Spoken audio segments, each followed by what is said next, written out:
ओम सभी को नमस्ते। मंत्रोच्चारण। ओम सहना भवतु सहनौ भुनक्तु सह वीर्यं करवावहै तेजस्विनावधीतमस्तु मा विद्विषावहै। ओम शांति शांति शांति।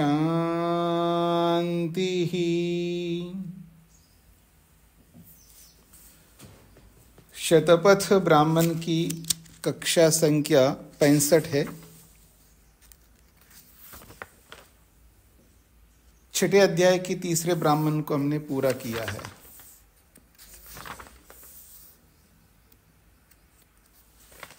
अब इसी छठे अध्याय के चौथे ब्राह्मण को प्रारंभ करेंगे। पृष्ठ संख्या है 235। प्रसंग एक आख्यायिका के माध्यम से, कथानक के माध्यम से समझाने का प्रयास किया जा रहा है। इंद्रोह यत्र वृत्राय वज्रम प्रजहार। इंद्रः ह यत्र वृत्राय वज्रम प्रजहार। इंद्रः इंद्र ने, ह निश्चित रूप से, यत्र जहाँ पर, वृत्राय वृत्र को मारने के लिए, वज्रम अपने वज्र को, प्रजहार विशेष रूप से प्रहार किया। इंद्र ने जहाँ पर वृत्र को मारने के लिए अपना वज्र का प्रहार किया। ये इस वाक्य का अर्थ है। तो कहते हैं जब इंद्र ने वज्र का प्रहार किया है तो इंद्र उस प्रहार से अपने आप में भी कुछ निर्बल होता है। उस प्रहार से, इतना शक्तिशाली वज्र है, उसको जब फेंकता है, उसका प्रहार करता है तो उसकी शक्ति घटेगी। तो कह रहे हैं सो अबलियान मन्यमानः, सो अबलियान मन्यमानो न अस्त्रिषि इति इव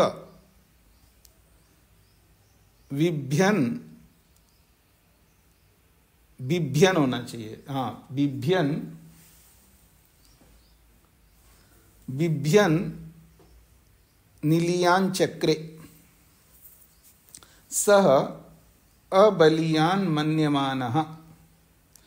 वह इंद्र अपने आप को अबलियान, बलहीन, अबलियान का अर्थ होता है बलहीन, मन्यमाना मानता हुआ,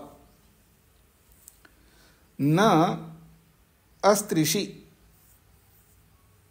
न अस्त्रिषि मैं मार नहीं पाया हूं। त्रिषि, अत्रिषि मारना और न अत्रिषि मार नहीं पाया, भूतकाल का प्रयोग है। इति इव ऐसा होने पर बिभ्यन अपने आप को वो डरने लगा, बिभ्यन डरने लगा वो, और डर करके नीलियान चक्रे वो कहीं छिप गया। ये इसका अभिप्राय है। स पराह परावतो जगाम।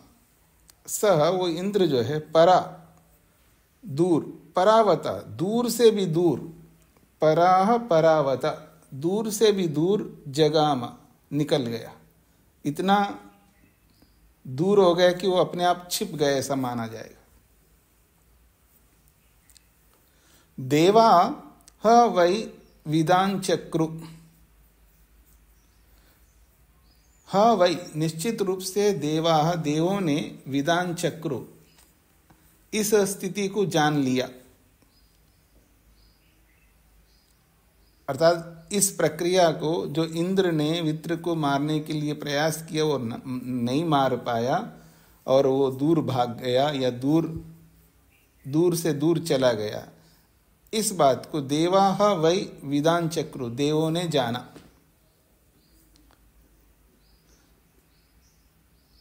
क्या जाना? हतो वै वृत्रः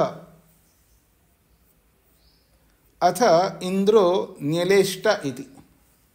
देवों ने क्या जाना है कि कमाल हो गए, तो इंद्र ने तो वज्र मारा, अब इंद्र के द्वारा वज्र प्रहार करो और वृत्र ना मारे, ऐसा कैसे हो सकता है? तो देवाः वै विदां चक्रु, देवों ने ये जाना कि हतो वै वृत्रः, वृत्र तो मारा गया। अतः इंद्रो न्यलेष्ट, क्योंकि इंद्र छिप गया, इसका मतलब यह है कि इंद्र मारा गया, वृत्र मारा गया। हतो वै वृत्र, निश्चित रूप से वृत्र जो है मारा गया। अतः इंद्रः न्यलेष्ट, तभी जाकर कि इंद्र तो छिप गया। अगर वृत्र नहीं मारा जाता तो इंद्र कैसे छिपेगा जब तक उसको मारे नहीं?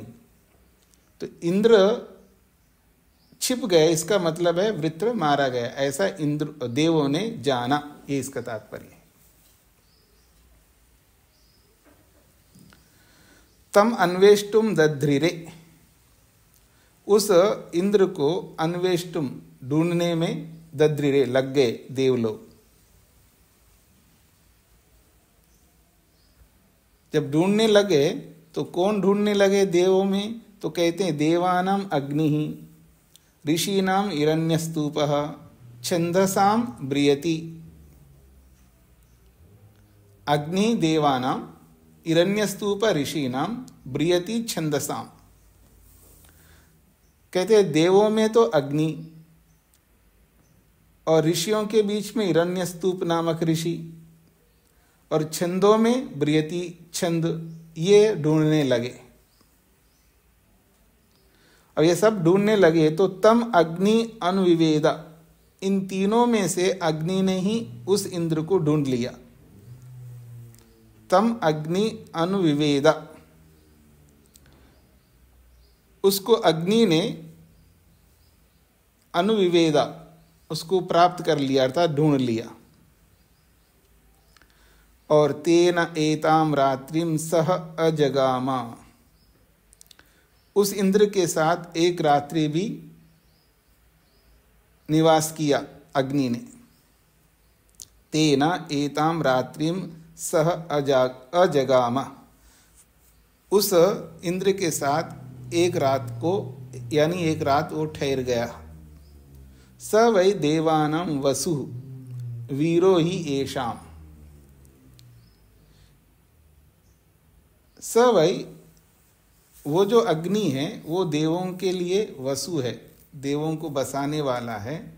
और इन देवों के लिए येषाम् वीरा, इन देवों के लिए वो वीर के समान है, बहादुर है। ये इस कहानी का तात्पर्य है।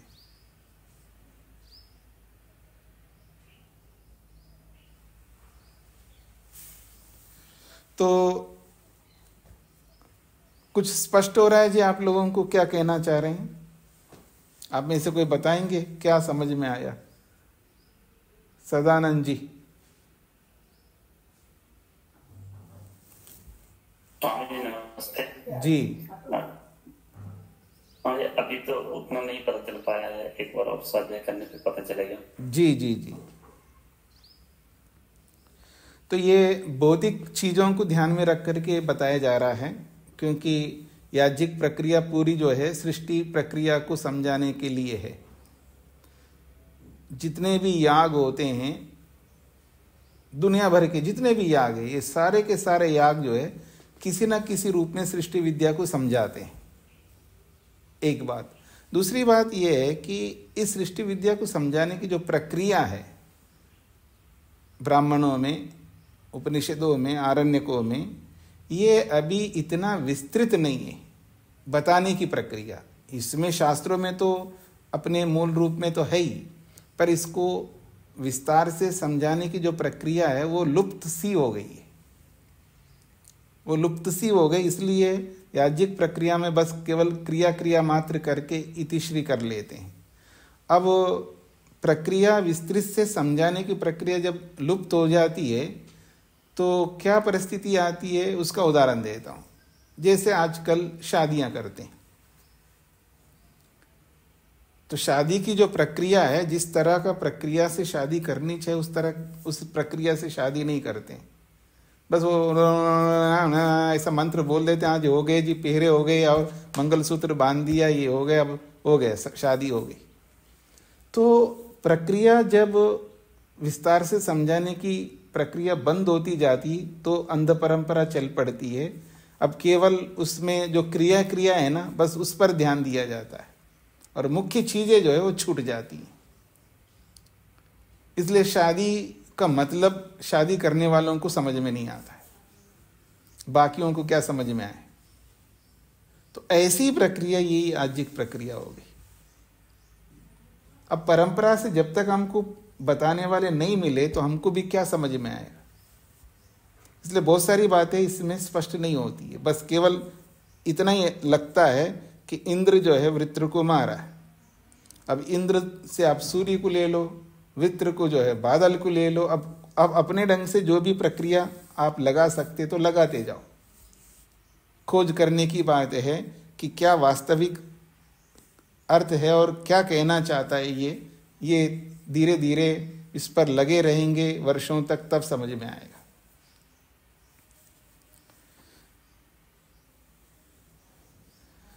तो आगे बढ़ता हूं जी मैं। अगला खंड है ते देवा अब्रुवन। उन देवों ने अग्नि से कहा, अमा वै नो अद्य वसु वसति यो नः प्रवासीद इति। ते देवा अब्रुवन, उन देवों ने बोला है, अमा वै नो अद्य, नः, नो को नः कर दीजिएगा। नः वै का अर्थ होता है निश्चित रूप से, नः हमारे बीच में, अद्य आज, अमा साथ, एक साथ, हमारे बीच एक साथ, वसु बन करके, हमको बसाने वाला बन करके वसती रहता है। क्योंकि हमने उसको ढूंढ लिया, ढूंढ करके ले आए, तो अब हमारे बीच में ही वसु बन करके हमारे बीच में वसती रहता है। यो न प्रवासीद इति, जो हमसे बहुत दूर चला गया था।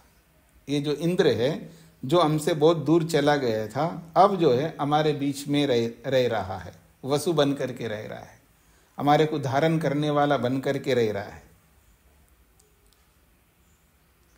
ताभ्याम एतद यथा जातिभ्याम वा सखीभ्याम वा सह आगताभ्याम समानम ओदनम पचेद। एतद यथा, यह जैसे, ताभ्याम, उनके, कौन, जातिभ्याम व सखीभ्याम व, अपने जाति वालों के या अपने जैसे लोगों के लिए अथवा अपने मित्रों के लिए, सह आगताभ्याम, हमारे साथ आए हुए उन लोगों के लिए, या एक साथ आए हुए जाति वालों के लिए हो या सखियों के मित्रों के लिए हो, समानम ओदनम पचेत, एक समान ओदन पकाया जाए। मतलब जैसे आपके घर के अंदर कोई आपके संबंधी आ जाए जी, और साथ साथ आपके मित्र भी आ जाए, दोनों आ गए। अब दोनों के लिए अलग अलग खाना बनाओगे, एक जैसे ही खाना बनाओगे, दोनों साथ ही हैं। तो उसी बात को यहाँ पर बोला जा रहा है, ताभ्याम एतद यथा, एतद इस बात को, यथा जिस प्रकार से, जातिभ्याम व सखीभ्याम व सह आगताभ्याम, अपने जाति वाले, अपने परिवार के लोग या अपने मित्र लोग जब सह आगताभ्याम, एक साथ आए हुए उन लोगों के लिए, समानम ओदनम पचेत, समान रूप से उनके लिए ओदन, चावल पकाए। व अथवा अजम, अजम पचेत। अब अज का अर्थ बकरी भी लेता है व्यक्ति, पर यहाँ बकरी तो नहीं ले सकते। अब अजम से क्या लिया जाए, अन्न को ही लेना चाहिए। इसके लिए एक प्रमाण है, अज संजानी बीजानी, अज नाम वाले बीज होते हैं, अज संजानी बीजानी नो छागम अंतुम अर्रथा। भेड़ बकरी को मार नहीं सकते। ये पंचतंत्र का एक श्लोक है, पंचतंत्र का एक श्लोक बोल रहा हूं। अज संज्ञानी बीजानी नोच्छागम हंतुम अर्रथ अजाह सप्तवार्षिका व्रीह उच्यन्ते। अज संज्ञानी बीजानी, अज नाम वाले बीज होते हैं। छागम हंतुम न उ अर्रथा, भेड़ बकरी को मार नहीं सकते, क्योंकि अज शब्द जो है वो बीज का नाम है। बीज को अज शब्द से बोला जाता है। अजाह सप्तवार्षिका व्रीयया, 7 साल की जो 7 साल पुराने जो व्री है, चावल है, धान है, उसको अज शब्द से बोला जाता है। हाँ जी सदानंद जी। स्वामी जी, महाभारत के ये शांति पर्व में भी श्लोक है, बीजे यज्ञेषु यष्टव्यम इति वै दिक्वी श्रुति अज संज्ञानी बीजानी छागम न हंतुम। जी जी, हाँ उसमें भी मिलेगा, शांति पर्व में भी मिलेगा और पंचतंत्र में भी मिलेगा। तो जो 7 साल पुराने जो चावल है उसको अज शब्द से बोला जाता है। तो अजम व पचेद का मतलब है अब इस अज का अर्थ कुछ बदलना होगा, अर्थात ऐसे चावल बनाओ, या तो सामान्य चावल बना। समानम ओदनम पचेत, समानम मतलब इन दोनों के लिए, सब जो भी परिवार वाले हो, मित्र है, इन दोनों के लिए समान रूप से चावल बनाओ, अथवा थोड़ा सा स्पेशल बनाओ। तो स्पेशल क्या हो सकता है? तो पुलाव हो सकता है, पुलाव बनाओ।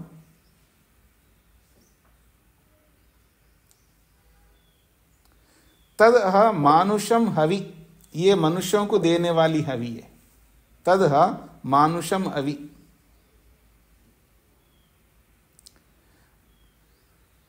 क्योंकि जब हम मनुष्यों का अर्थात हमारे संबंधी हो चाहे हमारे मित्र हो, उन सबके लिए जब दोनों एक साथ आए तो समान रूप से उनको दे दो। जो भी बनाओ, चाहे सामान्य चावल बना के खिलाओ, भाई अपने ही लोग हैं जी, मित्र भी अपने ही और वो भी अपने ही हैं, साधारण भी बना करके खिला सकते हो। और उसी चावल को थोड़ा स्पेशल पुलाव जैसा बना करके सब्जियां आदियाँ, अलग अलग सब्जियां डाल करके खिला सकते हो। ओदन को नहीं छोड़ रहे हैं जी, यानी वैसे भी अन्नों में चावल श्रेष्ठ माना जाता है। आयुर्वेद में चावल को श्रेष्ठ माना जाता है। हाँ जी, प्रेम सागर जी को क्या कहना है? स्वामी जी, चावल की खीर भी हो सकती है? हाँ, खीर भी हो सकती है जी। आपके आप अब हरियाणा पंजाब वाले तो खीर को ज्यादा प्रमुखता देते ही हैं। जी जी, ठीक है जी, आप कुछ भी कर सकते हो। तद मानुषम हवि, ये मनुष्य संबंधी हवि है। देवानाम एव आभ्याम एतत् समानम हवि, ऐसा ही देवों के लिए भी इसी प्रकार से समान रूप से हवि होती है। तो कहते हैं देवानाम एवं आभ्याम एतत् समानम अविर निर्वपन न निर्वपन ऐन्द्रानाम 12 कपालम पुरोडाशम। कहते हैं ऐन्द्राग्नम, ऐन्द्राग्नि के लिए 12 कपाल नामक पुरोडाश को भी निर्वपन, उसके लिए भी निर्वाप किया जाता है। और तस्मात् ऐन्द्राग्नो 12 कपाल पुरोडाशो भवति, इंद्र और अग्नि के लिए 12 कपाल नामक पुरोडाश होता है। तो इंद्र के लिए भी और अग्नि के लिए भी 12 कपाल पुरोडाश होता है, एक समान होता है, क्योंकि देवों के लिए भी वैसा ही होता है और मनुष्यों के लिए भी वैसा ही होता है। ये दिखाया है यहां पर। आगे बढ़ता हूं। स इंद्रो अब्रवीत, स इंद्र अब्रवीत, उस इंद्र ने बोला है, यत्र वै वित्राय वज्रम प्राहरम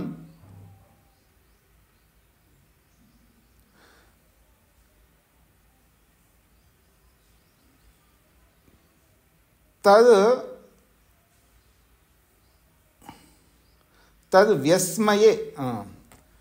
व्यस्मये स कृश इव अस्मि न वै मेदं धिनोति यन्मा धिनवत् तन्मे कुरुत इति तथा इति देव अब्रुवन्।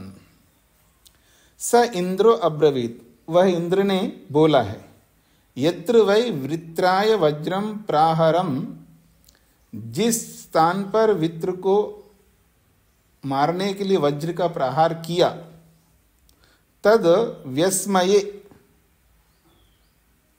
उसके कारण से मैं व्यस्मये, मैं बलहीन हो गया हूं। स कृश इव अस्मि, इसलिए मैं अब थोड़ा दुर्बल सा लग रहा हूं। स कृश इव अस्मि, वह मैं, कृश कहते हैं दुर्बल, पतले को, मैं दुर्बल सा लग रहा हूं।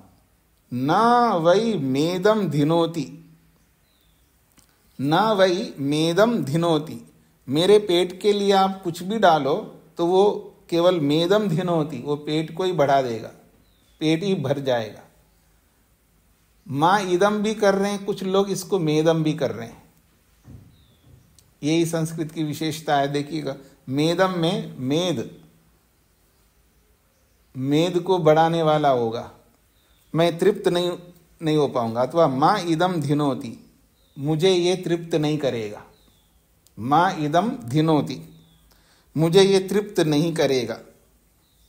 अथवा ना वै मेदम धिनोति, ये तो मेद को, केवल पेट को ही बढ़ाने वाला बनेगा, मैं तृप्त नहीं होऊंगा। फिर क्या करो, यत् माँ धिनवत् तत् मे कुरुता इति, यत् जो माँ मुझे धिनवत् तृप्त करता है, तत् मे कुरुता, उसको आप बनाओ, जिससे मैं तृप्त होता हूं उसको आप बनाइए, आप कुछ भी बना करके मत दीजिएगा। इति तथा इति देव अब्रुवन, ठीक है जी, जो आपको जिससे तृप्ति मिलती है वो ही बना करके हम देंगे, ऐसा देवों ने बोला है। हाँ जी, स्पष्ट हो गए जी, आगे बढ़ूं। ते देवा अब्रुवन, ते देवा अब्रुवन, उन देवों ने कहा है, क्या कहा है, न व इमं अन्यत् सोमात् धिनुयात्, न वै इमं अन्यत् सोमात् धिनुयात्। कहते हैं न, नहीं, वै निश्चित रूप से, इमम इस इंद्र को, अन्यत सोमात् धिनुयात्, इस इंद्र को सोम से भिन्न और कोई तृप्ति कारक नहीं होगा। अगर इंद्र ने ये बात कही है पीछे कि मेरे को वो दे दो जिससे मैं तृप्त होता हूं, तो देवों ने आपस में बोला कि न वै इमम अन्यत सोमात् धिनुयात्, इमम इस इंद्र को सोम से अन्यत, सोम से भिन्न और कोई तृप्त करने वाला नहीं है। सोम ही देते हैं इसको, ये इसका तात्पर्य है। सोमम एव अस्मै संभराम इति, इसलिए अस्मै इस इंद्र के लिए सोम को ही संभराम, सोम को ही देकर के तृप्त करते हैं। इति, ऐसा देवों ने आपस में बोला है। तस्मै सोमम संभरन, इसलिए तस्मै उस इंद्र के लिए सोमम, सोम दे करके संभरन, उसको तृप्त किया है। एषा वै सोमो राजा देवानाम अन्नम यच्चंद्रमा। अब देखिएगा, एषो वै सोमो राजा, यही सोम राजा है, देवानाम, देवों के लिए, अन्नम, अन्न है, यही सोम राजा है जो देवताओं के लिए अन्न है, अन्न बना रहता है। क्या है ये सोम राजा, तो कहते हैं ये चंद्रमा, जो चंद्रमा है यही सोम राजा है, यही देवों के लिए अन्न है और यही देवों को तृप्त करने वाला है।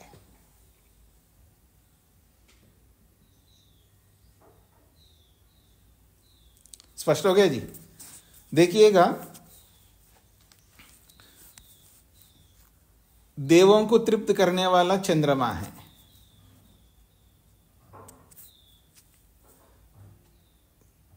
छोटे बच्चे होते हैं, परेशान होते हैं, रोते रहते हैं, तो उनके अंदर देवत्व लाते हैं हम लोग। चंद्रमा की ओर देखो, चंद्रमा कैसा है, जो भी है माताएं जानती हैं। अपने जीवन में कभी न कभी चंद्रमा को दिखाया ही होगा बच्चों को और उनको तृप्त किया होगा। चंद्रमा से कौन तृप्त नहीं हो सकता। तो कहते हैं स यत्र एषा एताम रात्रिम न पुरस्तात् न पश्चात् ददृशे। स यत्र एषा, वह यह जहां, एताम रात्रिम जिस रात्रि को, न पुरस्तात् न पश्चात् ददृशे, न तो रात्रि को देख पाया और न ही पश्चात यानी दिन में देख पाया। तद इमम लोकम आगच्छति, और वो इस लोक को प्राप्त होता है। वो चंद्रमा जो है इस लोक को आ गए, यानी धरती पे आ गए उतर करके एक प्रकार से। स इह अपह च औषधिश्च प्रविशति, और वो जो चंद्रमा है जब धरती पे आता है तो कहाँ जाएगा? अपह जल में, औषधिश्च औषधि में, प्रविशति प्रविष्ट हो जाता है। अब चंद्रमा धरती पे आकर के इमम लोकम आगच्छति का मतलब है इस लोक को, धरती लोक को, पृथ्वी लोक को प्राप्त होता है। और इस लोक को प्राप्त होकर के अपह च औषधिश्च प्रविशति, जल में और औषधियों में प्रविष्ट हो जाता है। तो जल में प्रविष्ट होकर के जल को क्या बनाता है? शीतल बनाता है एक प्रकार से। औषधियों में प्रविष्ट होकर के औषधियों में रस को उत्पन्न करता है चंद्रमा, ऐसा समझना चाहिए। स वै देवानां वसु अन्नम ही एषाम, स वै देवानां वसु, वह जो है देवों के लिए वसु है। अन्नम ही एषाम, और इनके लिए वो अन्न भी है। तद यद एषा एताम रात्रिम इह अमावसति तस्माद अमावास्या नामा।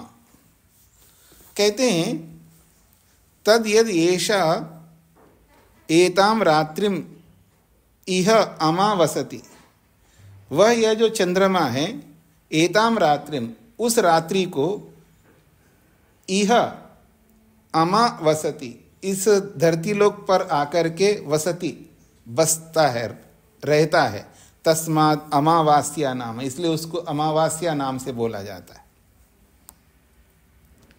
क्योंकि ऊपर तो दिखाई देता नहीं चंद्रमा, अमावास्या के दिन एक रात्रि ऊपर दिखाई नहीं देता, तो कहाँ रहता है?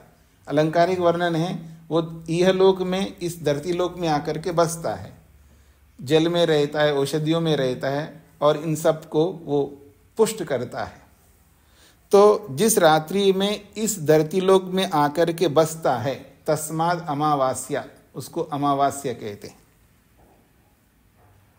अमा का अर्थ होता है साथ। देखिए इसको स्पष्ट समझ लीजिएगा।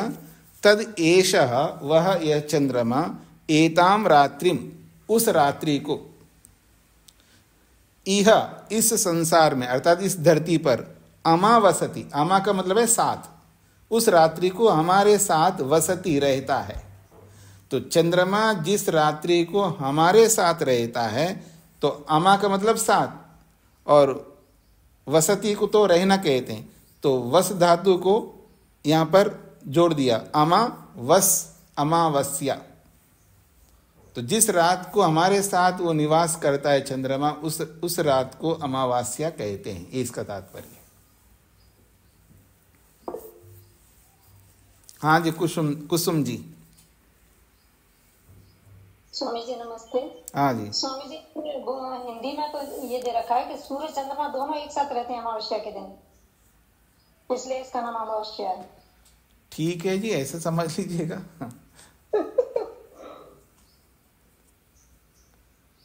ऐसे समझ लीजिएगा।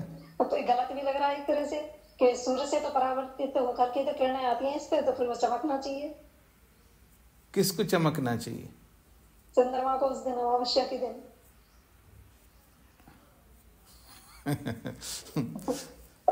वो तो जब चंद्रमा ऊपर दिखता है तो तब चमकता है ना। जब सूर्य दूसरी तरफ होता है ना, तब हमको चंद्रमा कैसे दिखाई देगा? लिख रहा है ना कि दोनों एक साथ रहते हैं। अब मेरी बात मान लो या उनकी बात मान लो, कोई एक बात माननी पड़ेगा आपको। सही है। जी जी जी, आगे बढ़ता हूं जी मैं। तम गोभी अनुविष्ठाप्य समभरन,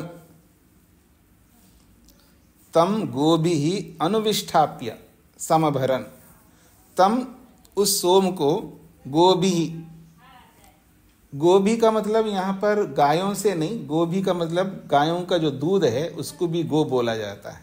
तो तम गोभी ही अनुविष्ठाप्य, उस सोम को गाय के दूध के साथ अनुविष्ठाप्य मिला करके समभरन स्थापित किया जाता है या उनको मिला करके रखा जाता है। यद औषधि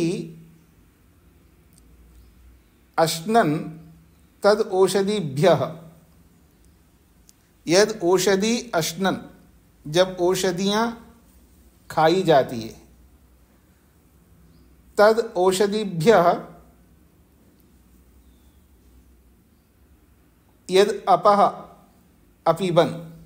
अच्छा, यद औषधि अश्नन, जब औषधि को खाया जाता है, तद औषधिभ्य, तो औषधि से वो प्राप्त होता है।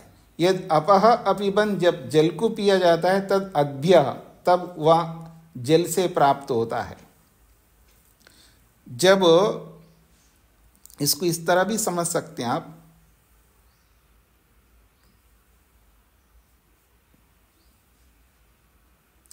तो यद औषधि अश्नन, जब औषधियों को खाया जाता है, तद औषधिभ्य, उतना अंश औषधियों से वो प्राप्त होता है। और यद अपह पिबन, जब जल पिया जाता है, तब उतना अंश जल से प्राप्त होता है। ऐसा इसको समझना चाहिए। तम एवं संभृति आताच्य तीव्रीकृत्य तम अस्मै प्रायच्छन्।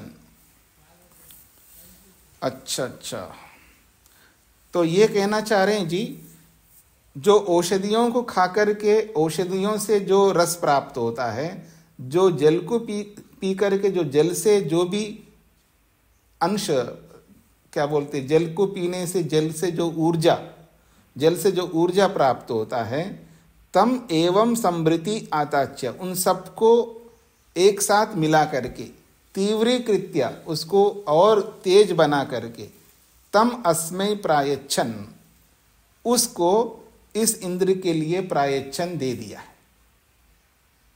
अर्थात जब औषधियों को खाने से औषधियों का जो सार मिलता है और जल को पीने से जल से जो एनर्जी प्राप्त होती है, उन सबको मिला करके फिर उसको और तेज बना करके उस इंद्र को दे दिया है देवों ने, ये इसका तात्पर्य है।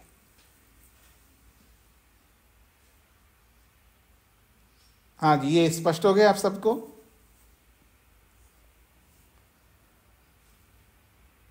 इसका तात्पर्य ये लेना चाहिए वैसे, इंद्र ने बोला है कि जी मैं वित्र को वज्र से मारा तो मैं कमजोर हो गया हूं, अब मेरे को कुछ खाने को दे दो, ये इसका तात्पर्य है। अब ये इंद्र को आप इस रूप में देख लीजिएगा, वो सूर्य है। अब और वृत्र है बादल, ऐसे समझ लीजिएगा। तो सूर्य जो है, सूर्य रूपी इंद्र ने बादल को मारा है, तो उसकी शक्ति थोड़ी सी घट गई, ऐसा मान लीजिएगा। फिर उसको कुछ खाना चाहिए, तो क्या खाना चाहिए? तो फिर वो क्या खाएगा? तो औषधियों को खाएगा, औषधियों का रस ले लेगा और फिर जल को पिएगा, क्योंकि धरती पर जो है औषधियां हैं अलग अलग प्रकार के और जल है, उनको पिएगा, उनका रस ले लेगा, तो उन सबको मिला करके वो इंद्र को देवों ने दे दिया, अर्थात एक प्रकार से वो सारी शक्ति वापस उसको इंद्र को दे दिया, अर्थात सूर्य को दे दिया। इस तरह आप समझ लीजिएगा। हाँ जी, वेद प्रिया जी।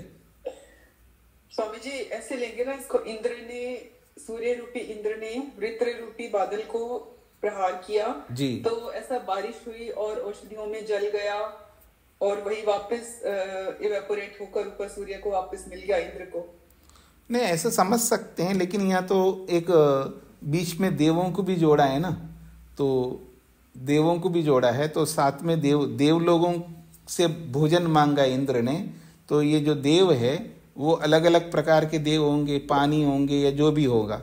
तो जब उसको भूख लगा है तो औषधि अश्नन, औषधियों को खाया, तो तद औषधिभ्य, और उस औषधियों से कुछ ले लिया है। यद अपह पीबन, जो जल को पिया है, तद अद्भ्य, उस जल से कुछ शक्ति प्राप्त हो गए। तो तद एवं समृति अताच्य, उन सबको समृति मिला करके, अताच्य उसको एकत्रित करके, तीव्रीकृत्य उसको और तीव्र करके, तम अस्मै प्रायच्छत, फिर उसको उस इंद्र को दे दिया देवों ने। ऐसा यहाँ कथन किया है। सदानंद जी। स्वामी जी इसका ऐसे अर्थ ले सकते हैं जैसे हम उठ करके फिर दूध में मिलाते हैं और फिर उसकी क्योंकि आहुति देनी होती है सनाजी हवी करके, तो उससे हम सूर्य के शक्तियों को मतलब और गुणा बढ़ा करके हम उसको पहुंचा रहे होते हैं। हाँ बिल्कुल, यानी भौतिक दृष्टि से तो मैं बता रहा हूँ, अब इसको याज्ञिक प्रक्रिया की दृष्टि से कहेंगे तो उसी तरह आप जो बता रहे वही अर्थ हो जाएगा। याज्ञिक प्रक्रिया में जो है कि औषधियों को और पानी को मिला करके उसको दूध में थोड़ा सा वो डाल करके दही बना दो और उसको और शक्तिशाली बना लो, फिर उसको आहुति दे दो, ऐसा आप ले सकते हो जी, क्योंकि उससे फिर सोम का भी अंश आ जाएगा और जल का भी अंश आ जाएगा, औषधीय वाला अंश और जल का। जी जी जी, बिल्कुल बिल्कुल आएगा, बिल्कुल आएगा। सो अब्रवीत, वह इंद्र बोला, दिनोति एव मेदम नैव तु मयि श्रयते। दिनोति एव मेदम, जो आप देंगे वो दिनोति एव मेदम, मेद को ही, पेट को ही तृप्त करेगा। नैव तु मयि, मेरे को तृप्त नहीं करेगा।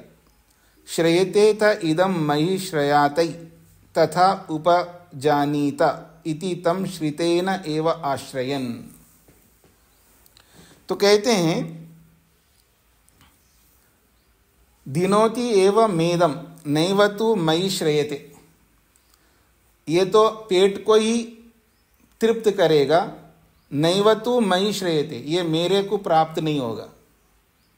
जो भी आप दोगे वो मेरे पेट को तो बढ़ा देगा, लेकिन मुझको, पेट को बढ़ाएगा मतलब पेट को तृप्त करेगा, नहीं पेट बढ़ेगा।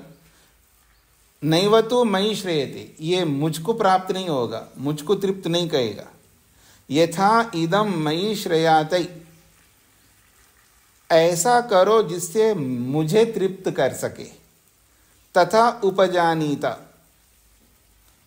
तथा उपजानीता, वैसा ही इसको आप उपचार कर लो, वैसा ही हमारे लिए प्रदान करो। देवों से इंद्र बोलता है। सो अब्रवीत, वह इंद्र देवों से बोलता है। क्या बोलता है? दिनोति एव मेदम नैव तु मयि श्रयते, जो भी आप मेरे को खाना दे रहे हो, आपका ये दिया हुआ खाना मेरे पेट को, मेरे मेद को बढ़ाने वाला है। न तो नैव तु मयि श्रयते, मुझे तृप्त नहीं कर सकता। फिर कैसे करो? यथा इदम मयि श्रयाते, जैसे आपका दिया हुआ अन्न मयि श्रयाते, मेरे को तृप्त कर सके। तथा उपजानीता, वैसा ही करो। ऐसा देवों से इंद्र ने बोला है। इति तम श्रितेन एव आश्रयन, तब जाकर के देवों ने तम उस इंद्र को श्रितेन, उसको तृप्त करने के लिए ही वैसा ही आश्रयन, वैसा ही आश्रय किया, वैसा ही उन्होंने प्रयोग किया, जिससे इंद्र को तृप्ति मिली। ये इसका तात्पर्य है। ठीक हो गया जी। आगे बढ़ता हूं मैं।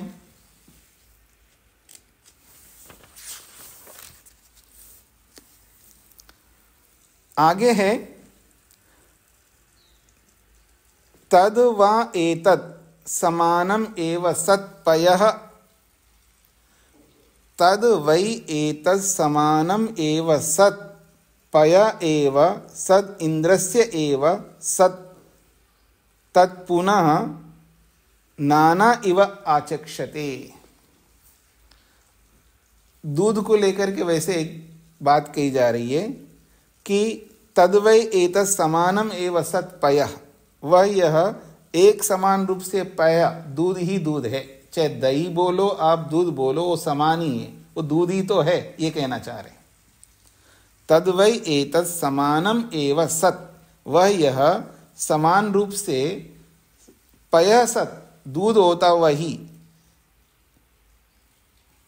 सद इंद्रस्य एव सत्, वो इंद्र को देने के लिए ही दिया है, यानी उसको दही के रूप में दिया है, दूध के रूप में दिया है, यानी दूध दही को मिला करके उन्होंने विशेष शक्ति को उत्पन्न करके इंद्र को दिया है। तो उस बात को यहां पर बोला जा रहा है। वह एक समान ही पदार्थ है, आप दूध को और दही को मिला करके उसकी शक्ति को बढ़ा करके दिया है, तो उसके लिए यहां पर बोला जा रहा है तद्वै एतत् समानम एव, वह समान ही है, चाहे दूध हो चाहे दही हो, एक ही तो है, एक ही तो वस्तु है। पय एव सत्, वो दूध होता हुआ ही, इंद्रस्य एव सत्, वो इंद्र को दिया गया है। तत्पुनः नाना इव आचक्षते, वो एक होते हुए भी वो अलग अलग शब्दों से, अलग अलग नामों से पुकारा जाता है। उसको कोई दूध बोलता है, उसको कोई दही बोलता है, उसको कोई मक्खन बोलता है, उसको कोई घी बोलता है तो दूध ही तो है, दूध का ही तो सार है, तो दूध का सार दूध है, इस तरह समझना चाहिए। यद अब्रवीत धिनोति माँ इति तस्मा दधि अथा यद एनम श्रितेन एव आश्रयन तस्मा श्रितम। अब उसको अलग अलग समझाया जा रहा है। यद अब्रवीत, जो ये बोला जाता है, धिनोति माँ इति, जो मेरे को तृप्त करता है, तस्मा दधि, इसलिए उसको दही कहते हैं। जो मुझे तृप्त करता है उसको दधि कहते हैं। धिनोति माँ इति तस्मा दधि, जो धिनोति, धिनोति तृप्त करता है, जो तृप्त करता है मुझे, तस्मा दधि, और जो मुझे तृप्त करता है इसलिए उसको दधि कहते हैं। अतः यद एनम श्रितेन एव आश्रयन, एनम इसको, श्रितेन एव आश्रयन, पके हुए के रूप में आश्रित होता है, अर्थात पके हुए का मतलब गरम गरम, जब दूध पिया जाता है ना, उसको गरम पिया जाता है। हमेशा दूध को गरम पीना चाहिए। गरम का मतलब बहुत गरम नहीं, मतलब गरम सा रहना चाहिए। ठीक है, सर्दी में थोड़ा सा ज़्यादा गरम पीता है व्यक्ति, गर्मी में जो है थोड़ा गुनगुना, यानी गर्माहट होना चाहिए। दूध जब पिया जाता है उसको एकदम ठंडा करके नहीं पीना चाहिए, ये एक नियम है आयुर्वेद का। तो कहते हैं यद एनम श्रितेन एव आश्रयन, जब ये श्रितेन, पके हुए के रूप में, अर्थात गरम गरम के रूप में उसका आश्रय लेता है, तस्मा श्रितम, इसलिए उसको पका हुआ कहा जाता है, यानी गरम दूध है। जब वो गरम गरम दूध का आश्रय जब लिया जाता है तो उसको श्रितम कहते हैं, अर्थात पका हुआ दूध है। अब वो दूध है, अब वो क्योंकि गरम लिया जा रहा है तो अब वो दूध के रूप में है। जब वो गरम नहीं है, जब मेरे को तृप्त करता है, क्योंकि दही कैसा होता है जी, शीतल होता है। शीतल का मतलब ठंडा होता है।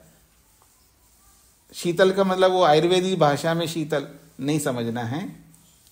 वैसे दही का जो तासीर है वो गरम होता है, दही का तासीर गरम होता है, लोगों को बिल्कुल नहीं पता है, और गर्मियों में बहुत दही लस्सी छाछ पीते हैं। आयुर्वेद के हिसाब से गलत है।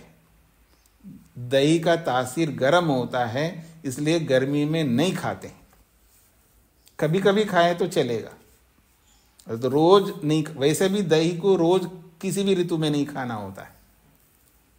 तो जब मुझे तृप्त करता है तब दधी है, जब वो पका हुआ होकर के पका हुआ ही लिया जाता है, अर्थात गरम होकर के गरम के रूप में लिया जाता है, उसको दूध कहते हैं। इसका तात्पर्य स यथा अंशु आप्यायेता, स यथा अंशु आप्यायेता, वह जैसे अंशु, अंशु शब्द जो है ये सोम को कहते हैं या सोम के डंठल को कहते हैं। तो स यथा अंशु आप्यायेता, वह जैसे सोम का डंठल आप्यायेता बढ़ता है, एवं आप्यायता वैसा ही यजमान बढ़ता है।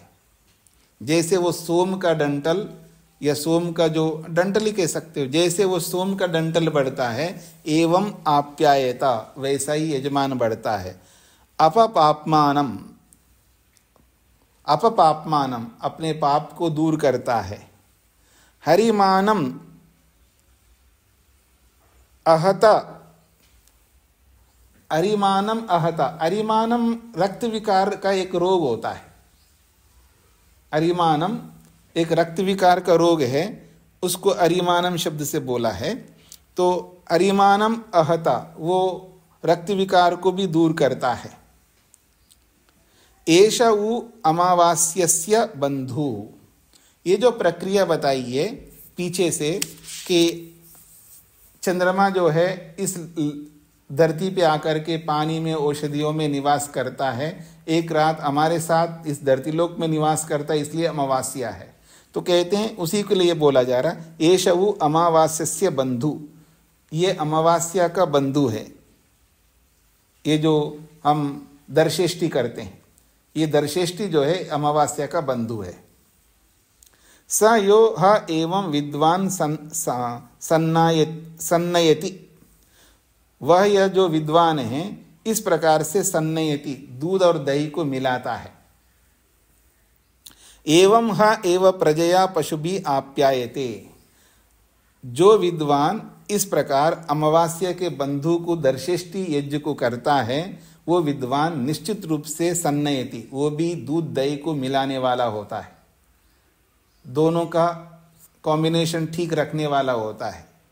एवं ह एव प्रजया पशुभि आप्यायते, और ऐसा ही वो यजमान प्रजा से और पशुओं से भी बढ़ता है। इतना ही नहीं, अपपापमानम हते तस्माद् वै सन्नयेत, और अपने पाप से भी वो दूर होता है, पाप को भी दूर करता है, इसलिए तस्माद् वै सन्नयेत, इसलिए सान्नाय यज्ञ करना चाहिए, अर्थात दर्शेष्टि यज्ञ करना चाहिए, इसका तात्पर्य है। हाँ जी, ठीक हो गए जी।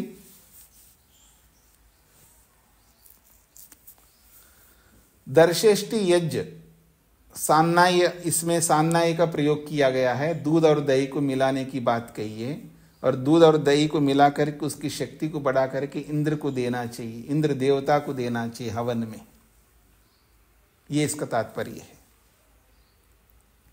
और दूध किसे कहते हैं और दही किसे कहते हैं ये भी बताया है, क्योंकि दही खाता है तो व्यक्ति एकदम तृप्त होता है। जो मेरे को तृप्त करता है वो दही है, जो गरम गरम दूध पिया जाता है वो शरीर को तृप्त करता है, ऐसे समझ लीजिएगा। वैसे तो दोनों ही शरीर के लिए होते हैं, एक कहने का अभिप्राय है। और दूसरी बात ये कही है कि ये दर्शेष्टि अमावास्या का बंधु है।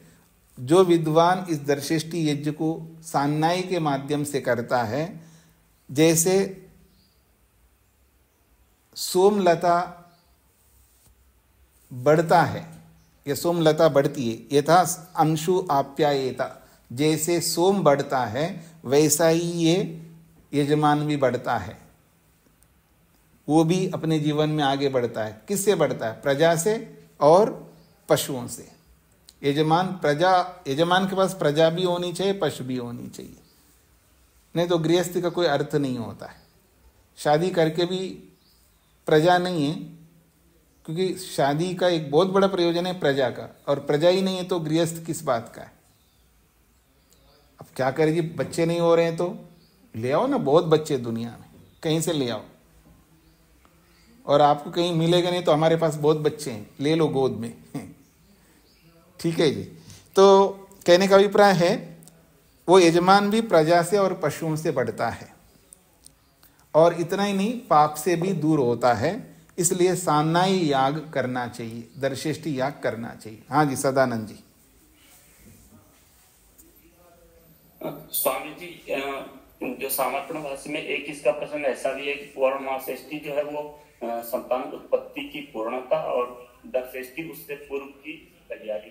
तो ये औषधियों में दूध में विभिन्न औषधियों को पका करके सेवन करना, यह उसका भी तो प्रजा पशु भी यजमान जो है वो व्यापक होता है, तो उसको भी यहाँ पे इंडिकेट कर हाँ, कर सकते हैं। संगति है, देखिए जी, इनको हम अलग अलग ढंग से अलग अलग विद्वान संगतियां तो लगाते हैं। जैसे मैं भी एक संगति लगा रहा हूँ, हाँ, तो वो भी एक संगति है, बिल्कुल कर सकते हैं। एक पूर्व रूप होता है, एक पर रूप होता है। जी जी, जहाँ संगति बैठ रहे तो अनेक संगतियाँ यदि सिद्धांतों के अनुकूल बैठते तो लगा सकते, उसमें कोई दिक्कत नहीं है जी। पर वो संगति नहीं बिठानी चाहिए जिस संगति से सिद्धांत की ही हानि होती हो। जी बिल्कुल ठीक है जी। एक और पढ़ लेते हैं जी, तद आहु। इस संबंध में कुछ याज्ञिक विद्वान कहते हैं, न असोमयाजी सन्नयेत, न असोमयाजी सन्नयेत। जो सोमयाजी नहीं है वो सान्नाई याग नहीं कर सकता, ऐसा कुछ लोग कहते हैं। इसका तात्पर्य है सोमाहुति ही व एषा, सोमाहुति ही एषा, ये सोम की आहुति है। स अनवद्धा असोमयाजिनः, सा वो जो सोम आहुति है वो असोमयाजी अनवद्धा, असोमयाजी के लिए अनवद्धा है, अर्थात निषिद्ध है। तस्मात् न असोमयाजी सन्नयेत इति, इसलिए जो सोमयाजी नहीं है वो सान्नाई याग न करे, ऐसा कुछ लोगों का मत है।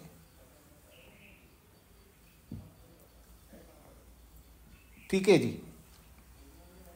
फिर कहते हैं तदु समम एव नयेत, तदु समम एव नयेत, वह समम एव नयेत, उस सान्नाई याग को ठीक प्रकार से ही कर लेना चाहिए। अर्थात ठीक प्रकार से अगर कोई व्यक्ति करता है तो कोई अंतर नहीं आता। ऐसा नहीं है कि जो सोमयाजी नहीं है वो ना करे, ऐसा कोई तात्पर्य नहीं है। तदु उ समम एव नयेत, उसको समम का मतलब अच्छी प्रकार से, उस सान्नाई याग को यदि कोई व्यक्ति अच्छी प्रकार से नयेत आगे ले जाता है, ऐसा करता है तो कर सकता है।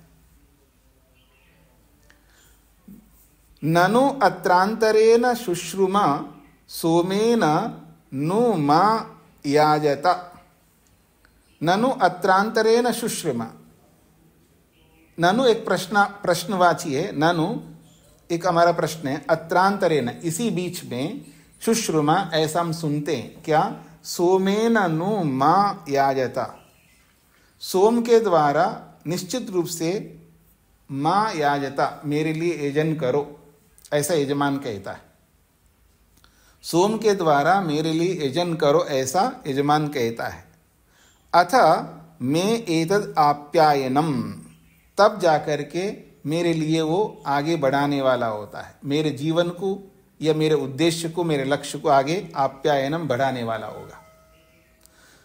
तो अथ मैं एतद आप्यायनम संबरिष्यथ, तब जाकर के ये मेरे लिए आगे बढ़ाने के योग्य बनेगा।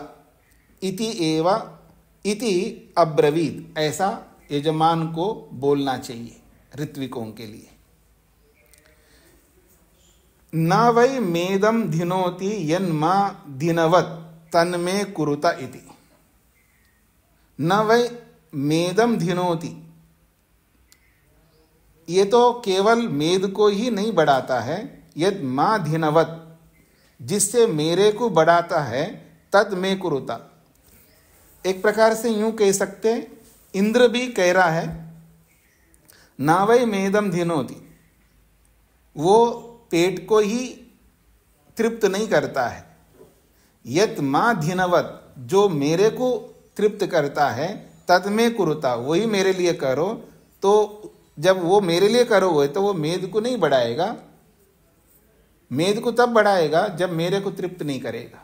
एक होता है ना, जब व्यक्ति खाता है ना किसी चीज को, तो वो तृप्ति तक खाता है तब तो कोई बात नहीं होती है, मतलब तृप्त होने तक खाए तब तो कोई बात नहीं होती, लेकिन तृप्त होने के बाद भी जब खा रहा होता है ना, तो तृप्ति तो नहीं मिलेगी।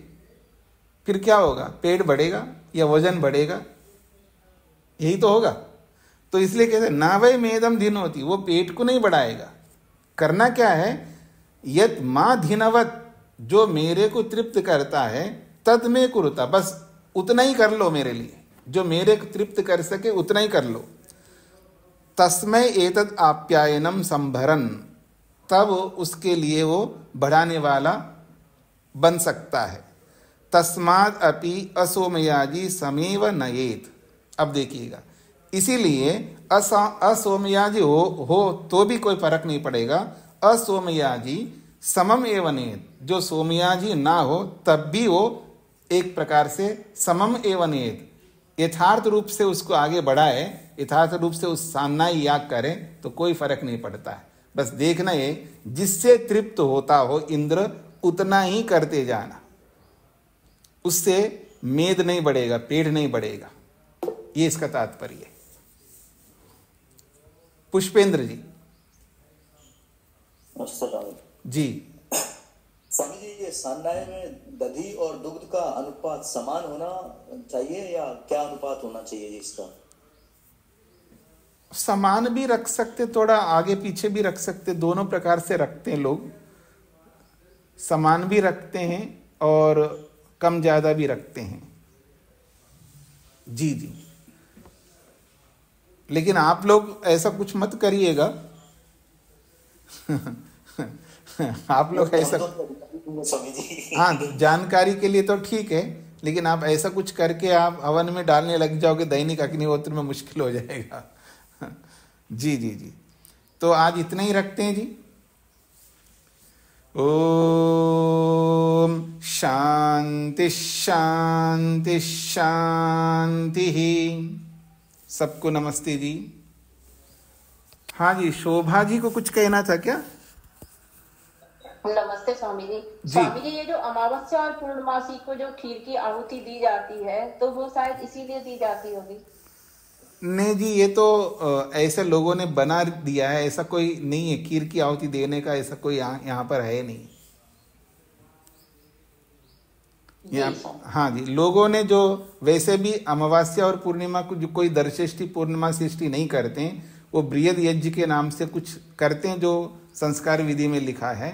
उसमें तो कुछ भी कर सकता है जी, कोई खीर की आहुति दे रहा है, कोई हलवा बना करके दे रहा है, कोई लड्डू बना करके दे रहा है, कोई अजी बहुत पुराना हो गए, बहुत पुरानी मिठाई हो गई, चलो इसको हवन में डालना है, बलिवैश्य देव यज्ञ के नाम से वो पुरानी पुरानी मिठाइयाँ निकाल करके डाल रहे हैं। ये तो लोगों की अपनी स्थितियाँ है जी, वास्तव में इसमें ऐसा कुछ नहीं है जी। ठीक है जी, सबको नमस्ते।